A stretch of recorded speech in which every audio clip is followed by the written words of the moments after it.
ఉక్కు ఆంధ్ర హక్కు అనే నినాదం ఏదైతుందో దానికి సంబంధించిన విశాఖ ఉక్కు ఫ్యాక్టరీ గురించి ఏదైతే ఇప్పుడు సమస్య ఉందో ప్రైవేటైజేషన్ చేస్తారనే ఒక అంశం ఏదైతుందో ఆ నేపథ్యంలో ఆ ప్లాంట్ కి కేంద్ర ప్రభుత్వం వచ్చి 11,000 కోట్ల రూపాయలు, సుమారు 11,000 కోట్ల రూపాయలని కేటాయింపు చేశాము, నిధులు ఇస్తున్నాము అనే అంశం వచ్చి తెర మీదకి వచ్చింది. కేంద్ర ప్రభుత్వం ప్రకటించింది.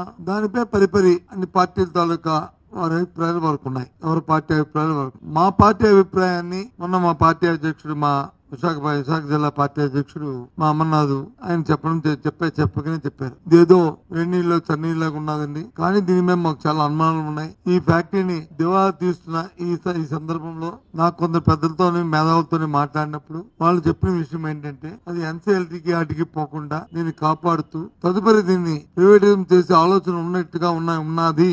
ఒకవేళ కాకపోతే నిన్న కాక మొన్నే ప్రధానమంత్రి గారు స్వయాన్న విశాఖపట్నం వచ్చినప్పుడు, ముఖ్యమంత్రి గారు ఆ వేదిక మీద ఉన్నప్పుడు, ఉప ముఖ్యమంత్రి గారు ఆ వేదిక మీద ఉన్నప్పుడు, కూటమి నాయకులందరూ ఉన్నప్పుడు వాడు అడగడము వీరు చెప్పడం అనేది జరిగే అంశం కదా. దానివల్ల మేలు మంచి జరిగితే చెప్పేవారు కదా. చెప్పలేదు కాబట్టి ఆ తరువాత జరిగిన ఈ పరిణామాలు చూస్తుంటే దీని మీద మాకు అనుమానాలు ఉన్నాయి. అందుకే మేధావులతో చర్చించానని చెప్పి మా అధ్యక్షుడు మొన్న 3 రోజుల కింద చెప్పడం జరిగింది. ఆ తదుపరి నిన్న మొన్న జరుగుతున్న పరిణామాలు చూస్తే మేధావులు గాని, లేకపోతే కార్మిక సంఘాలు గాని, లేకపోతే ఉద్యోగులు గాని, లేదు ప్రజా సంఘాలు గాని అందరూ కూడా ఏదైతే మా అధ్యక్షుడు మా అమర్నాథ్ ఏదైతే ఆ రోజు వ్యక్తపరిచిన సందేహాలు ఉన్నాయో దాన్నే దోపరుస్తున్నట్లు సందర్భాలు ఉన్నాయి. కానీ నిన్న చూస్తే విశాఖపట్నానికి సంబంధించిన ప్రధాన నాయకులందరూ, ప్రజా ప్రతినిధులందరూ వారు ఒక కామన్ స్టేట్మెంట్ ఒకటి ఇవ్వడం జరిగింది. అందరూ కలిసి, అందులో కొద్ది సీనియర్ ప్రధాన నాయకులు కూడా ఉన్నారు. మరి మీరు చెప్తున్న ఈ మాటని ప్రైవేటీకరణ జరగదు అని చెప్పని నిన్న జరిగిన అమిత్ షా వచ్చిన మీటింగ్ లో, ఇవాళ జరిగిన మీటింగ్ లో కానీ మీరు ఇచ్చారు సంతోషమంటున్నారు, కానీ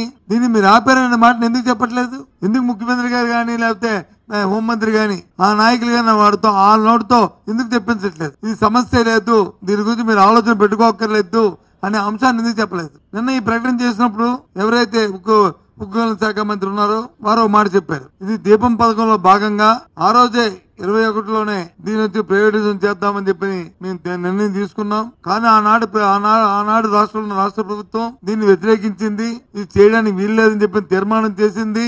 ఆ నేపథ్యంలో మేము దాన్ని ఆ రోజు చేయడానికి సాహసించలేదు మేము అని చెప్పుకొచ్చిన విషయాన్ని కూడా ఒకసారి